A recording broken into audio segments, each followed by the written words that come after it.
Calls it the And then the inchworm servos are like 114. Yeah, it's. because See the motor. All right, looks like you're all set up. Are you ready to go? Yeah. All right. Mesa View. Middle School. So, in this project I have here is my science fair project. I built this little robot here, and I have 3 questions I'm trying to prove. So the first question is whether how many inputs affect the reinforcement algorithm I'm using to have this robot learn. The second question is whether the reinforcement learning algorithm can learn a form of forward locomotion. And the third question is if learned knowledge can be transferred from a virtual environment to a physical agent via Bluetooth. So, in order to prove these questions, I built this. I set up the simulation here and this robot. So, I'm just going to run a simulation. So, these agents right here model my physical agents. So, they learn and transfer the knowledge via Bluetooth to the physical one. So these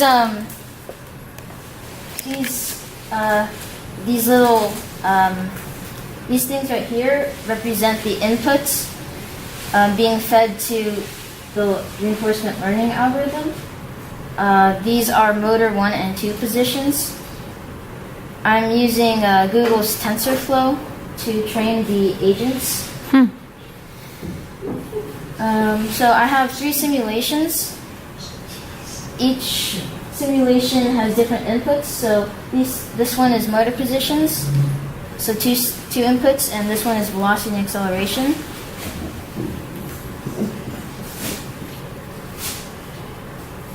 And the third simulation is all of them, motor positions and velocity and acceleration.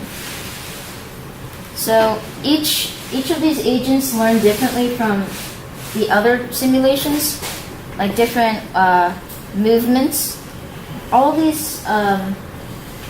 of these simulations have, or all the training leads to 2 outputs, both 1 and 2 motor positions. Each of these hinges are represent motors. And so you have 4 robots. Yeah. Each of these At a little time. Yeah. Each of these little labels here represent the number of steps, or like time steps, which is 0.25 of a second. So this one is trained at 2.5 steps, which performs the worst algorithm. This one is 12.5K, and this one is 250K steps with noise. And what I mean by noise is when it's 2 additional noise inputs that don't actually feed in the TensorFlow any information, just random values to try to mess up the robot and confuse it. Sure. So actually, this one right here is without noise, and they seem to be performing very similarly. So what I can conclude from this is that noise doesn't have much of an effect on it. And the reason why the noise one is performing better, this one can also perform better, but the reason why the noise one is performing better is because of a randomness factor in the learning. So any of these could really change. They won't stay in the same spot every simulation. So just rerunning the exact same simulation, you might get slightly different outcomes. Exactly. This is live now, it's running the software? Using Unity, the Unity game engine to run this, and Google's TensorFlow. Maybe you can show top-down view to Oh yeah. better. So there's these different perspectives. Sorry? The object is to make it go fast? No, the goal is to have it learn a forward locomotion strategy. So I'm using multiple inputs or states to help it learn that, to find forward locomotion.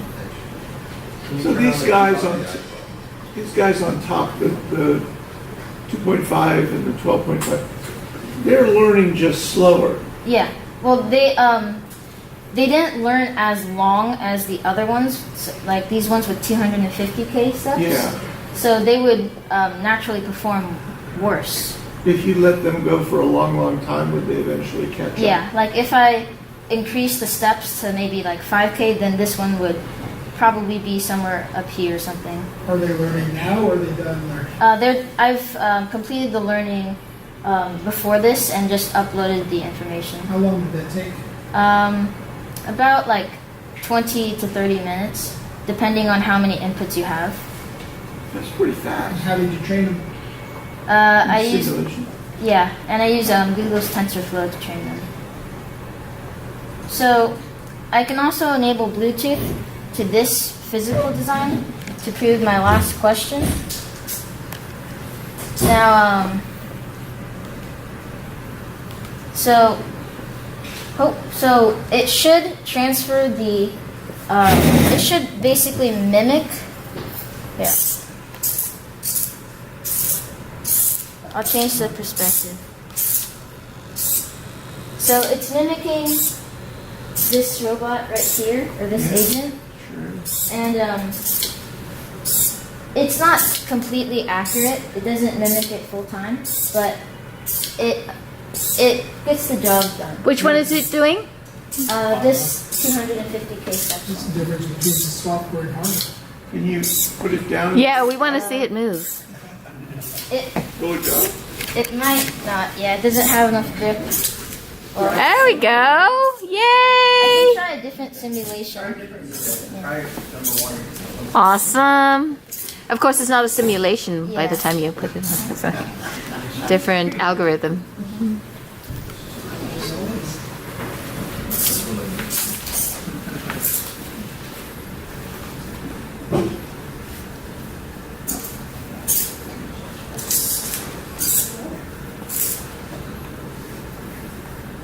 It sometimes gets stuck because of randomness, but after a few Oh, simulations, so cute. You need 5 like a hand crawling along Yeah. the ground. this doesn't represent this one completely accurately, but I tried my best to make all the variables the same, like the weight, the length, and everything like that. It's amazing. You want to come out to Riverside next week? I know. Yeah, you want to teach a class? What was the trick? You said use Tensor Flow. Right? Yeah. With Tensor Flow, you need training data. Yeah, You need training. You know, what's the like inputs. the inputs to the training. So I'm using the first and second motor positions to have Google Tensor Flow be able to learn them and change the actual positions to get a forward locomotion strategy. And same thing with the second simulation, which uses velocity and acceleration inputs. Maybe you can turn on the debug to show the reward. And represent how much reward it gets based off of its actions. So the brains of this robot are on your computer or on... They're on the computer because this one, in order to record the reward from the physical agent, I would need like real encoders to find how far it's moving. So I just didn't have enough time to do that. So I'm doing it via the virtual agent. Are you going to do that before you have to submit it to the science fair? Well, the science fair is on Monday. So. Oh, no. Okay. What's the microcontroller? Arduino Nano. Arduino Nano. Can I ask questions? Oh, good. Is it a Bluetooth connection? Yeah, Bluetooth. You said virtual is Nano. a lot faster in this particular instantiation. I'm not sure it is. Well, it depends on whether He's running, the simulations look like they're kind of real time. Yes, normally in a simulation. Right. you run real fast. Yeah. And each solution looks like Tensor Flow. So Unity these, provides the first inputs to simulation Google uses Tensor motor positions. So it sends that to Google Tensor Flow, and Google Tensor Flow does all the training for it, and uploads it to Unity's brain. And because I already trained it, it doesn't do it right now. So this is just the actual brain redoing its training. So Cool. we're not actually learning new things. How'd you come up with this idea? It's always been like SEMO or line following. So He's wanted to integrate machine learning into a project. Awesome. Lucas Rubesman, R-U-B-E-S-A-M-E, Maysville Middle School.